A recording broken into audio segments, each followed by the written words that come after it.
this sacred thread. They once dwelled among us, the people of memory.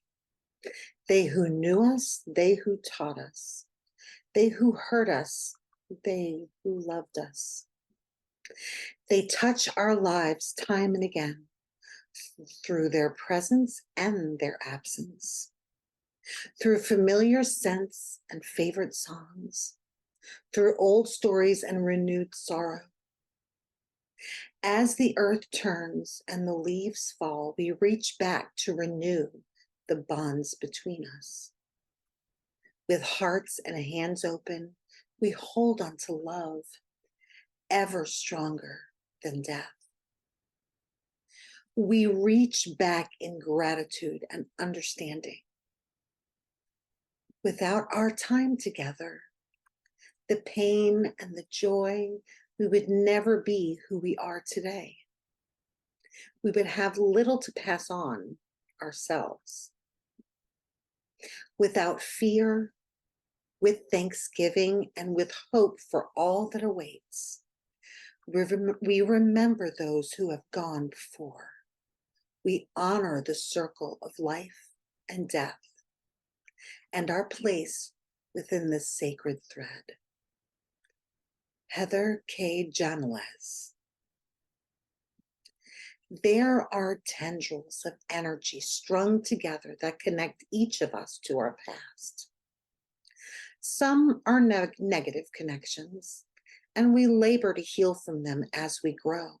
But some of them shape the very best parts of us into the spiritual being that we are today. For me, personally, there is one spirit I honor each and every Samhain. I can still hear her voice and smell her perfume. Often in the times in my life that are moments to mourn or moments to celebrate, I feel her spirit with me. Her guidance for every member of our family is etched into the timeline that we walk in this life. Some remember fondly, and some struggle with their memories of her when she still walked on this side of the veil. She was fierce. And when I am alone amidst a magical circle, I draw energy from all around me, often whispering her name. My grandmother, Teresa Fontaine. She is the reason, the heart of, and the depth of emotion that goes into each Samhain celebration for me. She is the very essence of honeysuckle kisses, a reference I will address later this morning. Or rather, Deanna will address for us. The history of Samhain is rich and, historically speaking, spans one way or another through multiple ancient pagan civilizations. And though I have no doubt that future sermons will travel throughout the history of the pagan celebration, this morning I have chosen to share my experiences as a solitary practitioner. It is important to point out that my method will differ from another practitioner's. There are no rules in magic, just general guidelines. I personally start any ritual by cleansing my physical and spiritual self. A long, hot saltwater bath is generally the tool for this venture. I add herbs such as lavender, vervain, and lemongrass. The lavender promotes insight, relaxation, and peace, and it's a personal go-to for me. The vervain is for spiritual cleansing and purification. It also offers protection.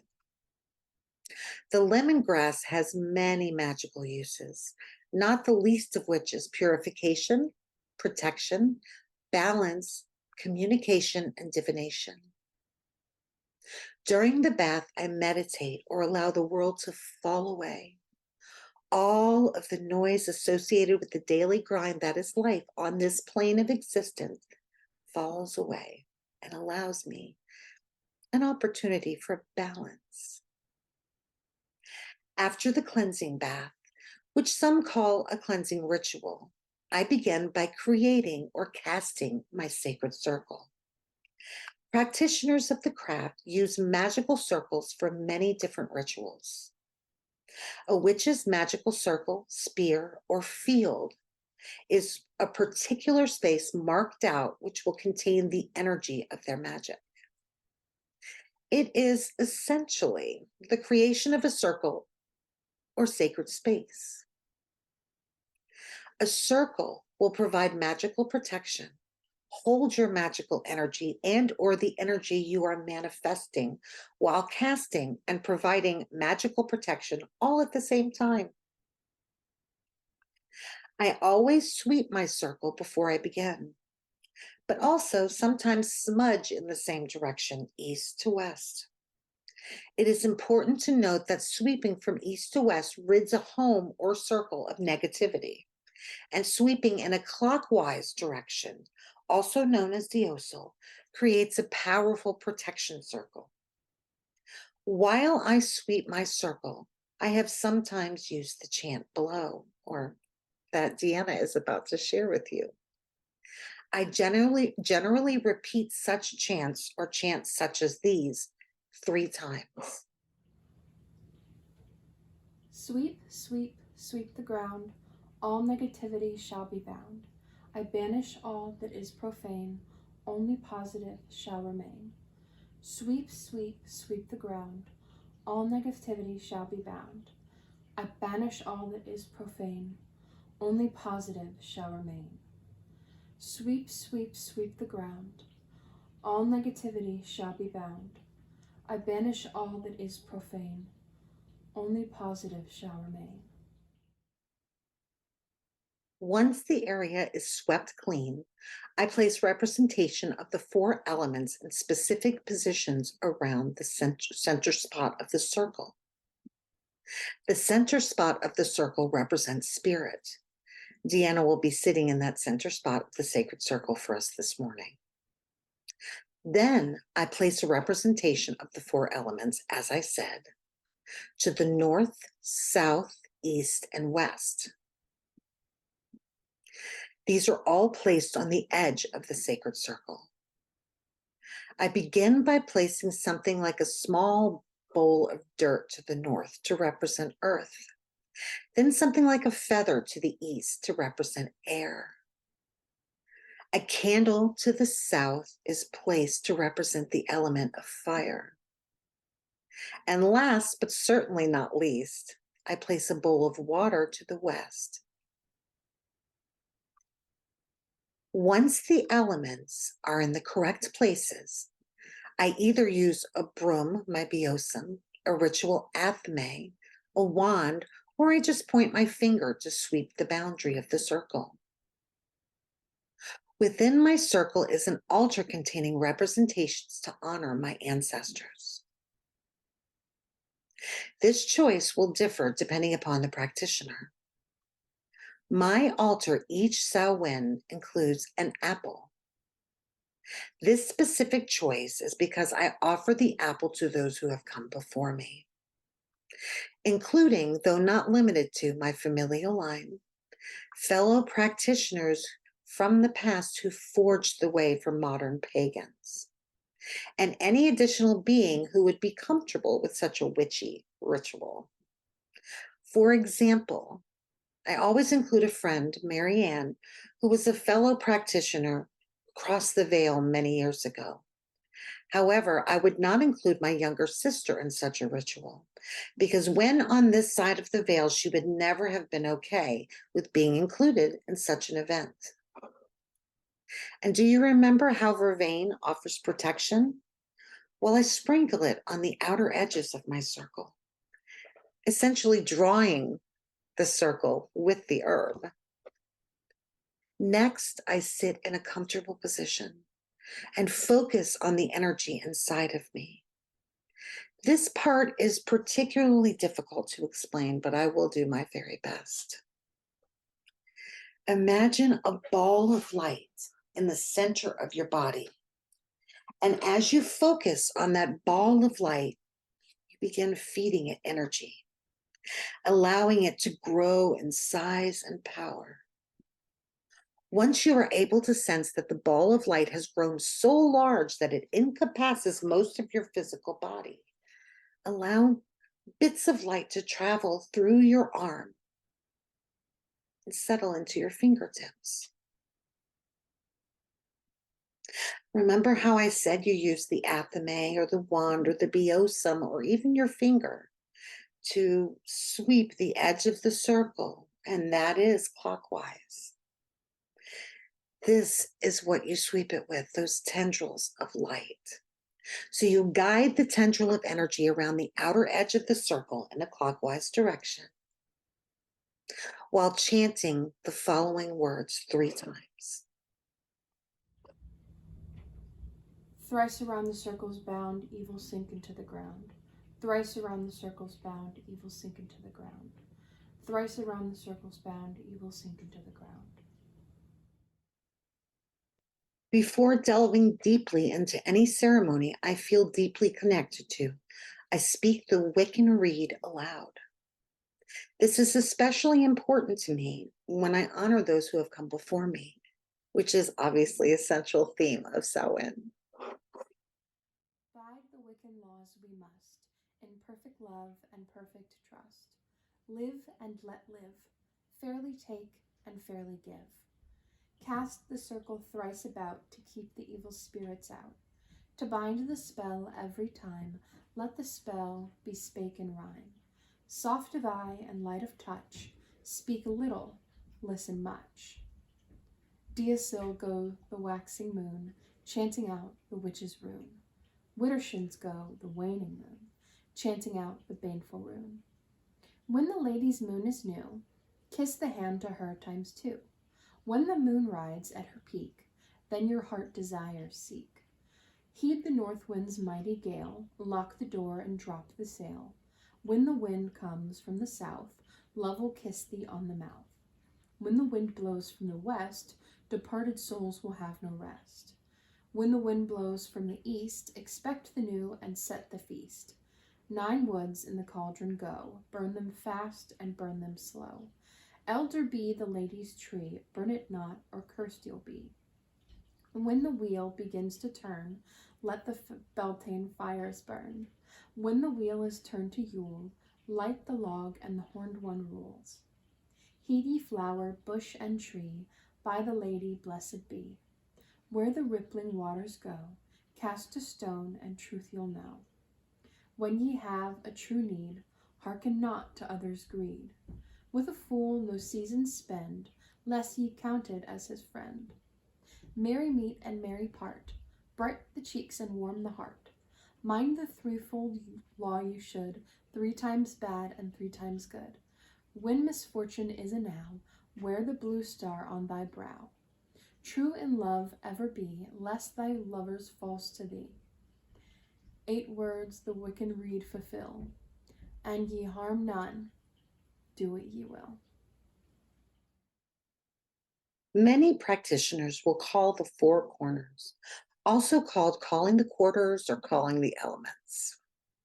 Although I have done this before, it is generally not my preference.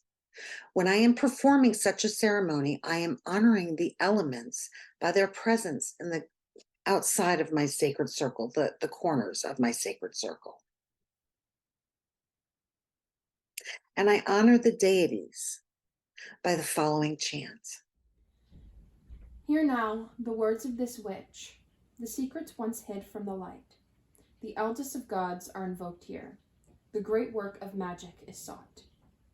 On this night and on this hour, I call upon the ancient powers. On this night and on this hour, I call upon the ancient powers. On this night and on this hour, I call upon the ancient powers. It is at this point during my ritual that I offer officially honor to those who have come before me. Though the entire ritual is steeped in honoring my ancestors, it is also designed as an offering to the dead. This sacred night of Hallows Eve, I call to those who've come before me. I honor you all by deed and in name, letting love and light shine through again. With this gift, I do impart appreciation from my heart.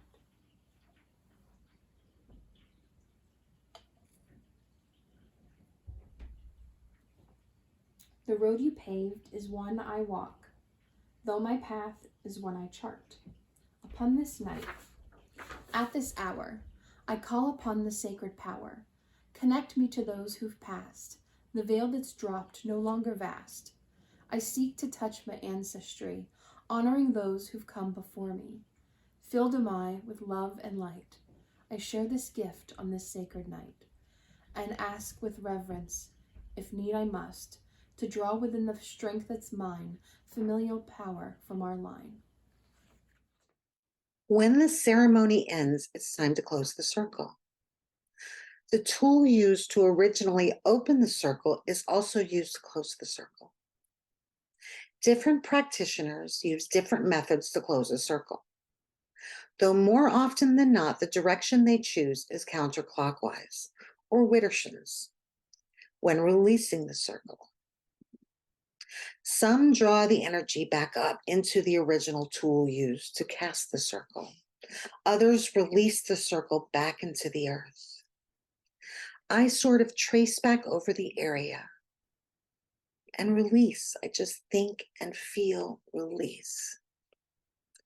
I feel all of the light dissipate. I do not draw it back in, nor do I release it into the earth. Rather, I release it into the universe. The way many, myself included, choose to close a circle is basically the opposite or backwards from opening the circle. Whatever tool is used, as I said before, was used to open the circle, then you use it to close. But the path is counterclockwise rather than clockwise. The chant to close or release, as some say, is as follows. The circle is open, but unbroken, so its blessings will remain. All the warmth and love we inevitably retain. Merry meet, and merry part, and merry meet again. There is a connection that I feel deeply each Samhain. Connections to those who have forged the way before me and pagan siblings that is extremely difficult to describe. The closest that I can get to such a description is the seventh principle. We are indeed all interconnected. And those tendrils of energy, often appearing as light that I spoke of at the beginning of this sermon, are all around us, swirling and whirling.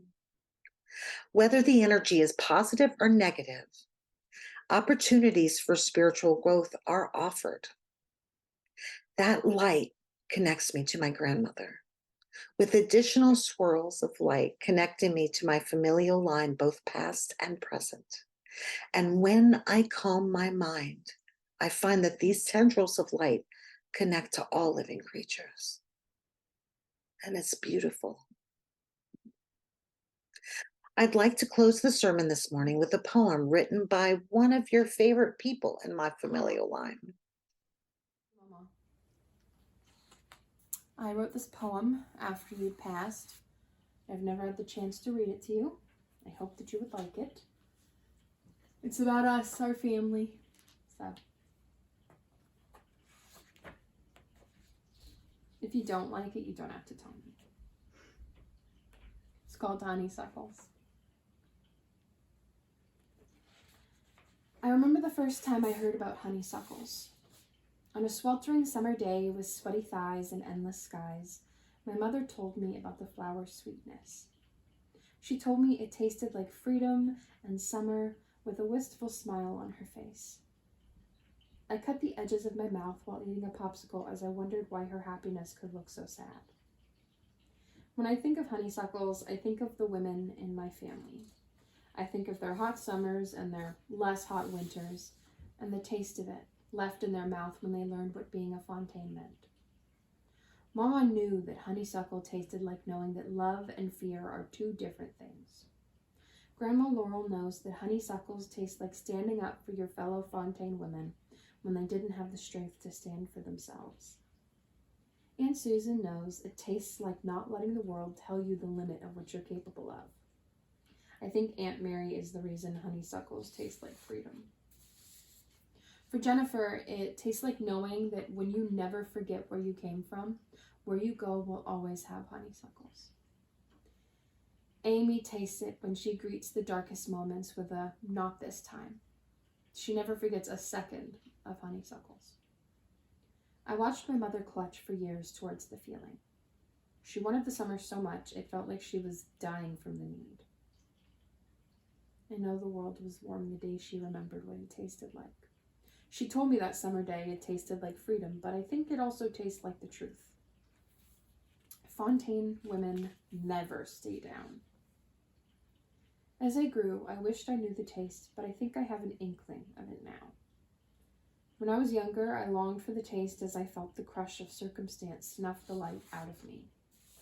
I'd think about the summer of it on cold nights when everything told me to finally give in. But I think I finally taste it when I write. To me, it tastes like rebirth. Fontaine women taught me that we are made of what we make of things. Fontaine women can make anything into something beautiful. Someday, I will too. These days, I feel like we haven't seen summer in years.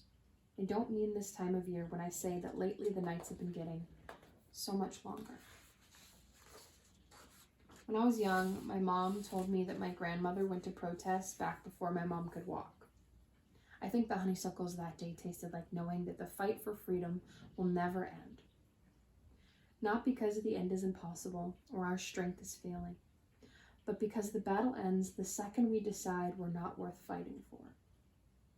We are worth fighting for, even though it seems impossible to win right now. On the colder nights, we need to close our eyes and imagine we can taste the honeysuckles. You may have never seen them before. Don't worry, I haven't either. But I have it on good authority that it tastes like freedom. Thank you so much for sharing your time with us this lovely Sunday morning. May light surround and feed your soul. Blessed be and amen.